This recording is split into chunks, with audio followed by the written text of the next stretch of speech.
Ready? 1, 2, 3, here we go. Maybe tonight. Maybe tonight's the night. Tony Robbins said that there's something coming for all of us. It's called death. Now, give me a second. I don't mean to be morbid here or grim. Let me finish the quote. He said, rather than fearing it, it can become one of our greatest counselors. And may I add, it has nothing to do with age. All of a sudden, everything gets reprioritized, yes? All of a sudden, the littlest things you think are little very often become the most important things in your life. Those things you took for granted. And I will add to that, those little things in life that get in your way all of a sudden seem to be something that you know you can't prioritize anymore. He continues to say, so if this was the last week of your life, how would you live? Who would you call? What truth would you tell today? What would you cherish most? And now I'm going to add more to this. Most importantly, what truth would you live as? Now notice I didn't say what truth would you live by, what truth would you live for, what truth would you live as? Because you don't live the truth for somebody else, for something else, for this institution, for any institution, for this country, any of that. You live as it. As we assess 2019 and consider what we are resolving for 2020, what is it we want to live as? There's a story about two traveling monks, and they came upon a young woman who was waiting to step out of her sedan chair. Now the rains had made deep puddles, and she couldn't step across without spoiling her silken robes. She stood there looking very cross and impatient, scolding her attendants, but they had nowhere to place the packages that they were holding for her, so they couldn't help her across the puddle. Now the younger monk noticed the woman and said nothing and just kept walking by. But the older monk quickly picked her up, put her on his back, and transported her across the water, and then put her down on the other side. Not even thanking the older monk, she shoved him out of the way and departed. And then the two monks continued on their way. The young one was brooding, preoccupied the whole time, for miles.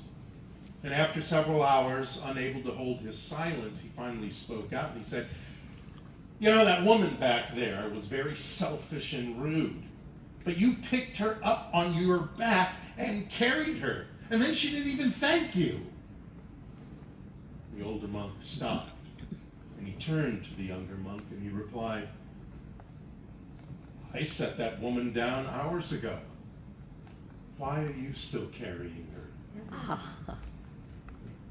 We carry so much weight in our stories, and some of these stories we have been carrying for years, yes? Yes. I may have one or two. And they come up, don't they? Patty and I were just talking about that last week. They come up, you get triggered. And that trigger, sometimes triggers are positive, but in this case I'm talking about the negative triggers. You get triggered and then you snap at somebody or you make a face or whatever it does that triggers you. You go eat something you've had too much of already this week. And it's interesting that those triggers are there and that they can be dissipated and gotten rid of. And some of those triggers obviously come with a story. And it's a story that we haven't resolved for ourselves. So who here has gripes? Yeah? Some people have gripes, disappointments, Oh, yeah. what ifs, bitterness that you might have had, or holding a grudge. Anybody got a grudge? You don't have to answer out loud. Holding a grudge, or or holding on, here's a good one for guys, holding on being right.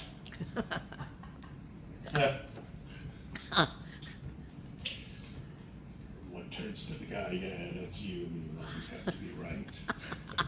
Actually, it's all of us. Yes. All of us Yes, I have, was all of gonna us say, have yes. that in one way or another, somewhere Yes. in our lives. And I do too.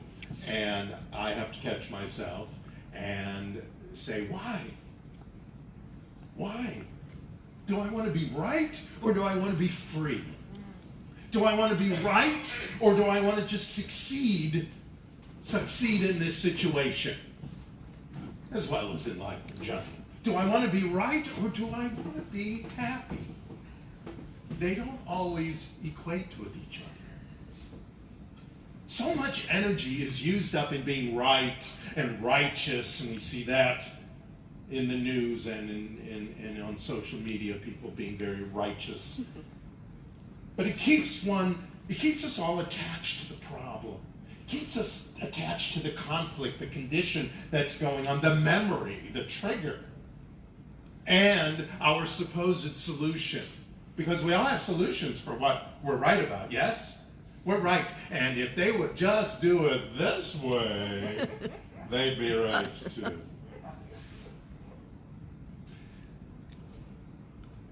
But if we used that simple, elegant choice of consciously letting go of control of others and their outcomes, and only deal with ourselves and now.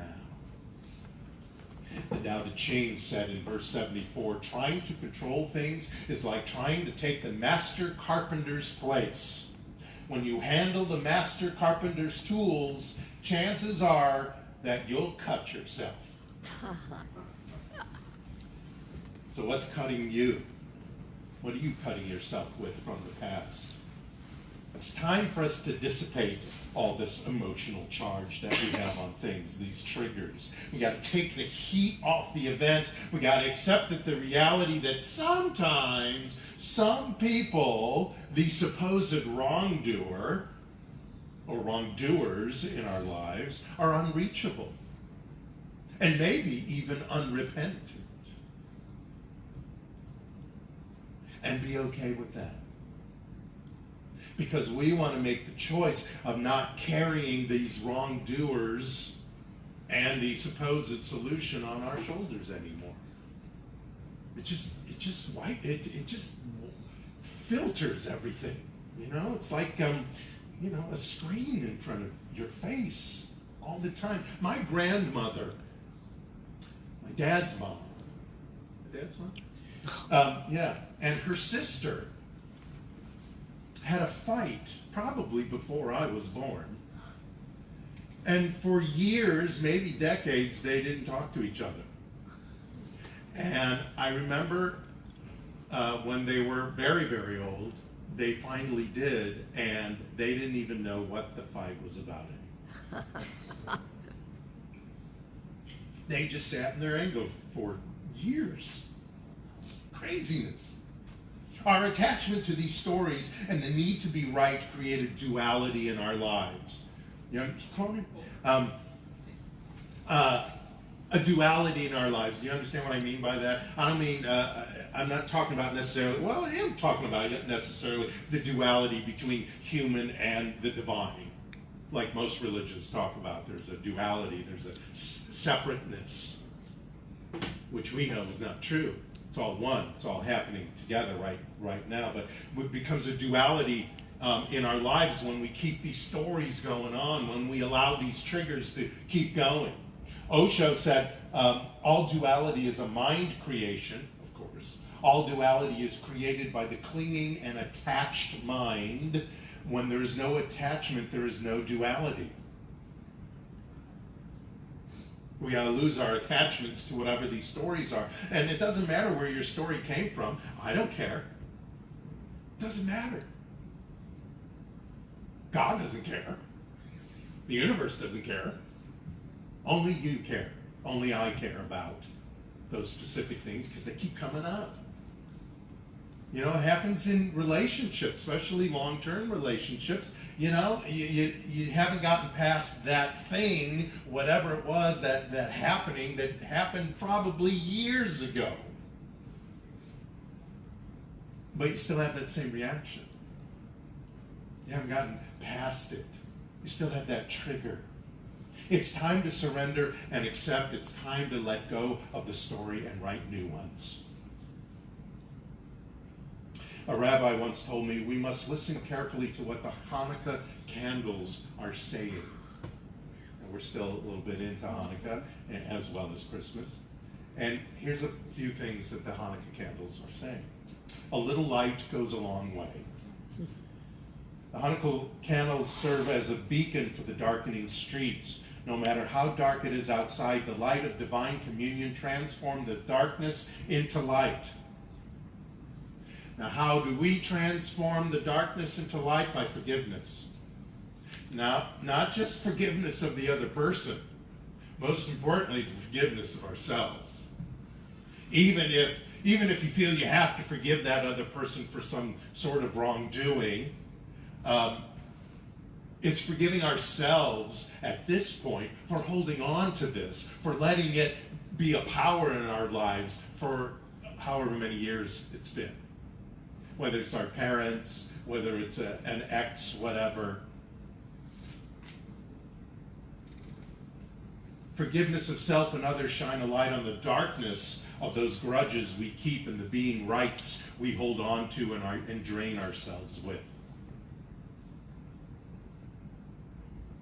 Take it to the streets is another idea from the Hanukkah candles. Shine outwards into our surroundings with the divine glow of mitzvahs. Mitzvahs are good deeds. Share your light, not the dark and oppressiveness of your self-righteousness. Now, fortunately, we're in a philosophy that's not, we don't proselytize, we don't, we may share like we share a good movie. You may share with your friends, on Sundays I go to this great place and it feels good, and blah, blah, blah, and people are nice and all that wonderful stuff.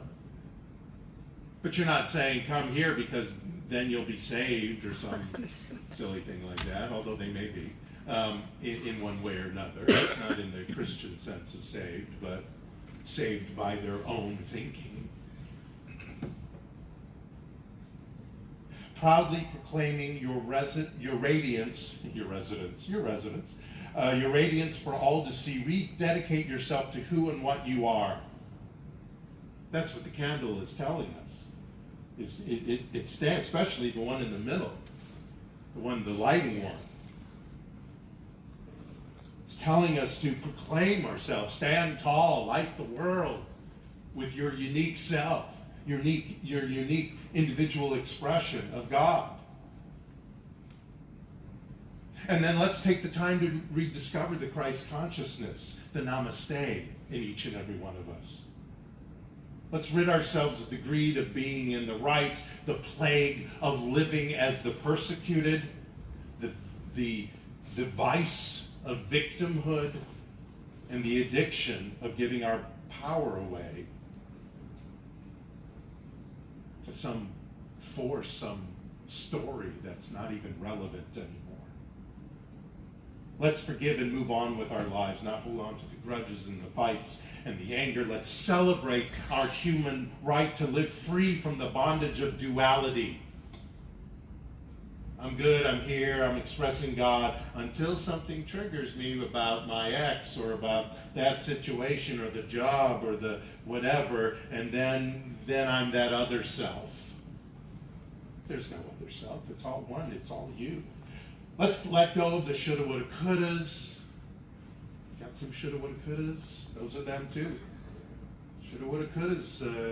You can feel in the right. I am right about my shoulda, woulda, couldas. I am right about my I don't have times. I am right about they never call me, so why should I call them? You want to be right, or do you want to be happy? Let go and know that divine intelligence flows through you as light, love, grace, peace, beauty, power. Let go and know that you're here to be happy and whole and vibrant and creative, and so are those other people. that aren't so right. Let go and know that you have the power of decision to live your life free of the past disappointments, of the past grudges and the judgments and the fights and the worries and all those other things that we have attached ourselves with here and there.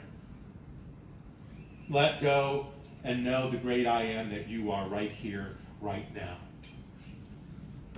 I'll give you one little secret. Last secret. I'll give you one little tool. And when Patty and I were talking about this last week, I was saying that, because I know it works for me, so I can't imagine it wouldn't work for anybody else. I have these things and I get triggered. And and then most of the time I know that I'm being triggered by whatever. A look, or some stupid story of my past, and that's when I just stop for a second and go, stop, shut up, start over. And being in my presence, sometimes you probably think, whoa, what happened to that guy? Because I'll stop it immediately. I'll step right out of the stupid stuff that I do because I get triggered by some past story. Whoa, schizo. But not really. It's, duality's gone. Now I'm back to me. Now I can deal with this situation as me now. Not me back then, not me before, not any of that. Me now with all my experience and my intellect and my heart and my knowledge and my evolution and my transformation and my transcendence that I have done every day all these years. And it's immediate. And then I realize that the more that I do that, that's a trigger, not doing that, not playing that story anymore, not giving my power away. The more I do it, the less that trigger works. So that's a tool. It may take some time because, those triggers are habits, and those habits probably have been there for years. But when you stop yourself as quickly as possible and go, no, not going to buy into that, not telling that story anymore, not living that story. I'm taking care of business right here, right now, happily, joyfully, wisely, and peacefully, and with love, not with that other junk. When you do that, it'll be less and less and less until that habit eventually just goes away completely, and you don't get triggered by it anymore. I want us to decorate our new year with the original you. The original you. Vibrating at the speed of divine. Busting through all those stories so that you can soar and zoom through any situation. It may be a quote-unquote difficult situation, but you're going to soar and zoom it because you're not going to be bogged down in old stories, in old shoulda, woulda, couldas, in old I'm not smart enoughs, in old dumb ideas that somehow you picked up. If you haven't read what I wrote in Friday's e-blast, please go back and read that little article that I wrote. It's about writing your story starting now, but it's talking about the new year, 2020. But start writing your story and allow the universe to publish it right here and right now. The universe will publish it, but you got to put it out there. Do so. Happy New Year. Namaste.